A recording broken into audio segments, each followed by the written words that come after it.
দর্শক, যেমনটি একটু আগেই বলছিলাম যে ঈদ ছুটির আগে নিয়মিত ব্যাংকিং কার্যক্রমের আজকেই কিন্তু শেষ দিন। এই বিষয়ে একটু বিস্তারিত তথ্য আমরা জেনে নিতে চাই। আমরা এই মুহূর্তে যেতে চাই মতিঝিল ব্যাংক পাড়াতে। সেখানে আছেন আমাদের সহকর্মী আলমগীর হোসেন। আলমগীর, আজকে শেষ দিনে ব্যাংক পাড়ায় ভিড় কেমন দেখতে পাচ্ছেন এই মুহূর্তে, এবং নগদ অর্থের যোগান নিয়ে এখানকার ব্যাংকার যারা আছেন তারা কি বলছেন?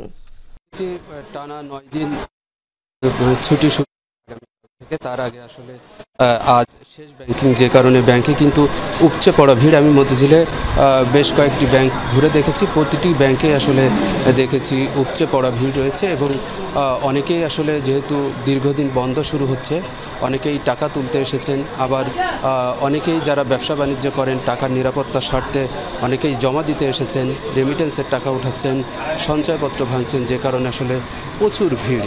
এবং আজকে যেহেতু ঈদের আগে শেষ ব্যাংকিং, তো ব্যাংকারদের সাথে আমি কথা বলেছিলাম যে তাদের নগদ অর্থের কোনো সংকটে পড়েছে কিনা, যেহেতু টাকা ওঠানোর প্রচুর চাপ রয়েছে। তো ব্যাংকাররা যেটি বলেছেন যে তাদের যেহেতু তারা আগে থেকেই জানেন যে আজকে টাকা ওঠানোর এক ধরনের চাপ থাকবে, সেই কারণে তাদের প্রচুর প্রস্তুতিও রয়েছিল।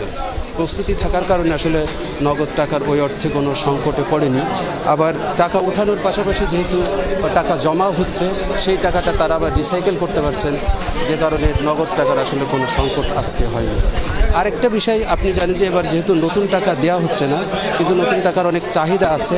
অনেকে এসে ব্যাংকে খুঁজছেন নগদ টাকা, নতুন টাকা, কিন্তু সেই টাকাটি তারা না পেয়ে হতাশ হচ্ছেন। শাখা ব্যবস্থাপক যারা আছেন তারা আমাকে জানিয়েছেন যে যেহেতু বাংলাদেশ ব্যাংকের পক্ষ থেকে নির্দেশনা দেওয়া হয়েছে এবার কোনো ধরনের নতুন নোট বিনিময় না করার জন্য, সেই কারণে তারাও আসলে গ্রাহকদের এই চাহিদা পূরণ করতে পারছে না, যে কারণে তারাও আসলে কিছুটা হতাশ। তবে তারা সবাই প্রত্যাশা করছেন আগামী ঈদে হয়তো নতুন নোট বিনিময় করতে পারবেন। এদিকে এই মোটামুটি সার্বিক পরিস্থিতি মতিঝিল পাড়ার স্মৃতি। আলমগীর, অনেক ধন্যবাদ আপনাকে।